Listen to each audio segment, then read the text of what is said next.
Hello mga kaibigan. Tignan natin tong napakabait kong gal, no? Tapos titignan natin yung magulang, yung tatay, yung nanay, yung mga kapatid. Ano bang itsura nila? Pero bago yun, tignan muna natin kung gaano to kabait. So ito, tapos na siyang kumain. Actually maganang kumain to. Ayan. Nandito muna siya sa loob kasi wala pa siyang space eh. So wala pa akong space para sa kanya. Mag-aayos ako ngayong darating na Sabado, mag-aayos ako. Kaya dito muna siya pansamantala. Hiniwalay ko siya sa mga kapatid niya kasi nga dahil namamara ko na siya. Yan, napakabait na manok. Grabe. Napakabait na manok. Lalabas ko siya. Ito ngayon ang aking paboritong gal. Ano siya? Madaldal. Madaldal siya. Maganda yung kanyang pagkatubo ng buntot. Pero magpapalit pa to. Ito pa yung buntot niya nung medyo bata siya. Ang ano niya, no? Ang daldal niya. No? Kaya ng itsura niya. Medyo maano lang siya. Namumuti-muti. Kulang pa sa hilamos kasi bagong ano pa lang. Tapos yung pulok, ano pa? Naglulugon pa ang pulok niya. Yan. Malaking manok siya, malaking manok. High station. High station siya na tandang. Napoging tandang neto. Yellow legs. Yan ang mga gusto ko. Yellow legs. Malalampit ang mga paa. Maganda yung katawan. Maganda yung hipo. Dikit lang ang balahibo parang yung tatay niya. Well, papakita ko sa inyo yung tatay niya. Medyo hindi lang kaaya-aya ang itsura ng tatay niya. Kasi nga, naglulugod siya eh. Marami na siyang tanggal-tanggal na balahibo. Pero yung anak niya, yung mga kapatid niya, kahawig din niya. Siya lang yung unang nag-mature sa tatlong gal na nandito. Bali apat pala yung gal. Tatlong ganito kalalaki at isang medyo bata. Yung ibang mga kapatid nito, maraming napaibig eh. Siguro mga nasa mga apat ang mga napaibig ng gal. Apat na pair. Ay, merong isang lalaki tapos siguro mga tatlong pair nung bata pa sila. So yan ang aking gal. So ganitong itsura ng kanyang tatay at nanay at mga kapatid. So eto naman ang kanyang tatay, ang pinaka broodcock ko na gal. Pasensya na kayo, ganyan ang itsura kasi nga dahil sa lugon time siya, lugon time. Lahat naman ganyan ang itsura ng mga broodcock ko. Mga naglulugon na, nag-start ng laglag na mga balahibo. Ayan, dami na yung balahibo sa paligid. Ayan. Pag tapos ng lugo niyan, pogi na naman yan. Nung tandang yan, pogi yan eh, matangkad. Kip-kip lang yung balahibo. Tapos high station talaga. Tapos maganda sukat. So yan ng tatay. Pasensya na kayo sa itsura niya ngayon. Naglulugon na. Parang kasing size siya nung hawak ko kanina. Mahaba yung paa, malalantik. Dikit lang yung balahibo. Pag broodcock, may palong talaga. Yung mga anak niya, pupungusan ko yun. Pati yung kanina yung favorite ko, pupungusan yun. Meron silang puti sa buntot. Yung mga gal. Tsaka yung mga butchers. Kapag lemon, walang puti sa buntot. Yan. So, tingnan naman natin ngayon ang nanay. So, heto ang nanay. Yan. Yan ang nanay. Yan ang nanay naman. Ano din? Medyo matangkad din. Yan ang itsura niya. Magandang inahin to. Maganda yung sukat. Ano rin yung balahibo, dikit din ang balahibo. Mapula yung muka. Maglulugon na rin to. Mas matanda to sa broodcock. Doon sa broodcock, mas matanda to. Mas matanda siya. So yan ang itsura niya. Pulang-pula yung mukha. Matakaw yan, matakaw. Malakas kumain.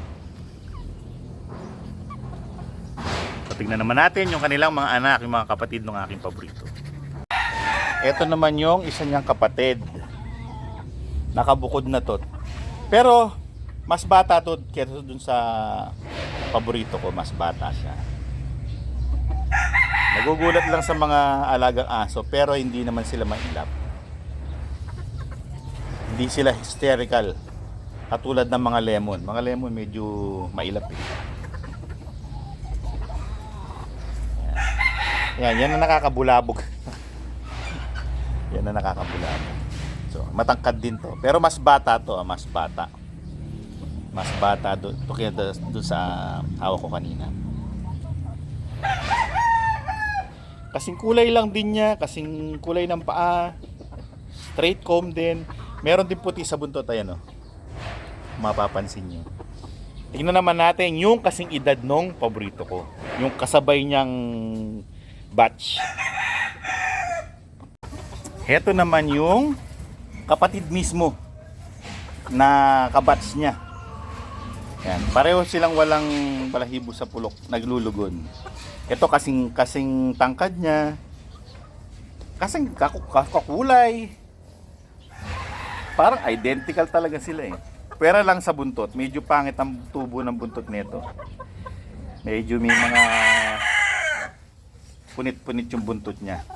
Pero sa tangkad, sa laki ng katawan, pareho lang sila. Dalawa na sila dyan. Dati, tatlo sila dyan eh, pati yung favorite. Kaso, ano na yun eh, medyo dominant na eh. Hindi na nakakababa sa hapunan yung dalawan to. Kaya yan, tinanggal ko na siya. Kaya yan, friends silang dalawa, friends. Ganyan din to, medyo maamo din. Pero mas maamo yung isa, yung paborito ko. So yan ang itsura ng kanyang mismong kabatch. Ayan, lalapit natin yan. Ibang angulo naman.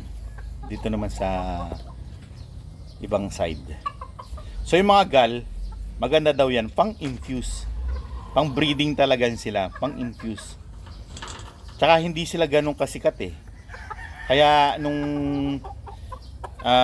nag-breed ako ng mga month-old, 2 months old, sila yung mabili, yung mga butchers, yung mga lemons, yun ang mabili. Saka yung mga gray na LDT. Pero gal, konting-konti lang yung may nakakaalam. Hindi sila ganun kasikat. Yung mga gal, ano sila, parang unknown sila sa iba. So yung mga gal sa amin, ang purpose namin pang-infuse sa mga alaga namin dito. Ang sabi, kung ayaw mo ng green legs, pero gusto mo ng power at gameness, pwede ang gal. Ayan. Maaga mo daw silang pwedeng gamitin kasi early maturing, tapos pwede mo silang itapat sa mga kak kasi kaya daw ng katawan nila. Sa mga bitaw, ganyan. Ang sabi para sila daw mga hats. So yan ang istorya kung bakit meron kaming gal. Pang-infuse namin sa mga alaga namin. Ngayon, eto yung pinakabunso. Kasama niya sa loob ang isang lemon. Medyo dominant yung mga lemon. Ihiwalay ko na rin yan. Hindi siya nakakababang nakakakain ng mabuti. Ngayon lang nagbara ko na yung lemon. Pero yan siya. Yung mabait din to. Mabait ito na ano. Yan. Yan yung isa pang gal. Curious siya, curious. Ayan. Pinakabata to, pinakabata. Siguro ang edad nito buwan din ang agwat niya. Ayan, pulang-pula yung muka. Bata pa yan. Pero pulang-pula na yung muka. Paghiwalayin ko na nung lemon para hindi siya mabansot. Kasi mababansot to kapag hindi ko to tinanggal sa kasama ng lemon. Sana maging matangkad din siya katulad ng mga kuya niya. Mga kuya niya talagang the best yung tangkad eh. So mga kaibigan, nakita nyo yung nanay, nakita nyo yung tatay, mga kapatid.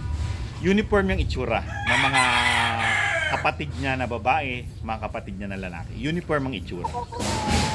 Ganyan halos lahat sila, pati yung tangkad, pare-pare.